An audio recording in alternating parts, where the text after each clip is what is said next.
প্রথম বিয়ে হয় 10 বছর মধ্যে, এই 4 বছর হচ্ছে আমরা এইখানে এসেছি নৌকাতে। মানে আমাকে গৌতম হালদার বলে ডাক্তার আছে, ওনার কাছে ট্রিটমেন্ট হতাম আমি। উনি আমাকে বলেছিল যে তোমার এতে হচ্ছে না, IVF এর চেষ্টা করো, দেখো তুমি সফল হতে পারো। তখন উনি আমাকে প্রীতি ম্যামের ঠিকানাটা দেয়, আমি ওনার সঙ্গে ফোনে যোগাযোগ করি। উনি আমাকে এখানে অ্যাপয়েন্টমেন্ট নিতে বলে। নেওয়ার পরে আমি এখানে 4 মাস ট্রিটমেন্ট হওয়ার পর 5 মাসের সময় আমি সাকসেসফুল হই।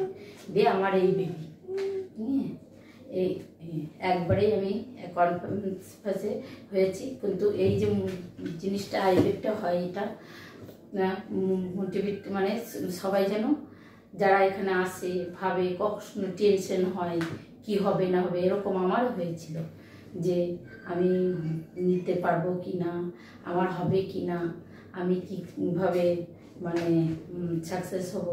তারপরে সবসময় টেনশনে থাকতাম। কিন্তু ডক্টরের সমস্ত কিছু নিয়ম অনুযায়ী ফোনে সবসময় যোগাযোগ করে সব কিছু টাইমিং সেট করে সব করতাম, তো কোনো কিছুতে প্রবলেম হয়নি। এটা সাকসেস হয়।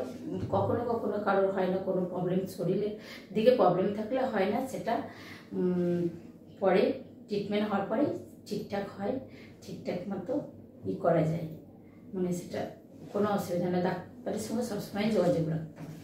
আমরা এখান থেকে যখন বেবি নিয়ে বাড়িতে যাই তখনও আমাদের প্রবলেম হয়েছিল, কিন্তু তবুও আমরা ডক্টরের হাল ছাড়িনি, ওনার সঙ্গে সবসময় কনফার্ম থাকতাম। তার জন্য আমরা এখন পুরোপুরি সফল। এখন আমাদের 1.5 বছরের বাচ্চা, আমরা পুরো ফ্যামিলি হাসি খুশি, বাই বাই।